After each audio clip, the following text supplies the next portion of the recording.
Peygamberimiz sallallahu aleyhi ve sellem etti. İnne ilmen la yuntefa'u bihi ke kenzin la yunfaku minhu fi sabilillah.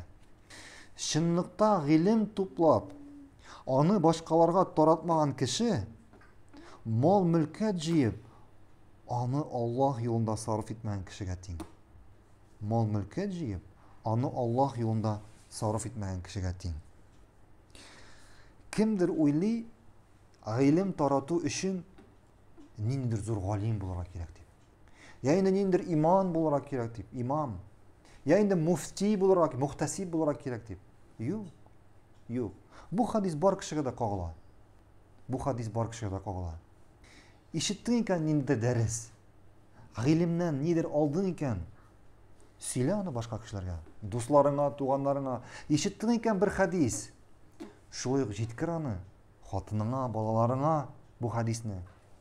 Һәм кем гыйлем алып, башка кешеләргә шуны таратмаса, бу кеше нәрсә диде Пәйгамбәр саллаллаһу алейһи ва саллям? Мал мөлкәт җыеп, аны Аллаһ юлында сарыф итмәгән кешегә тиң диде.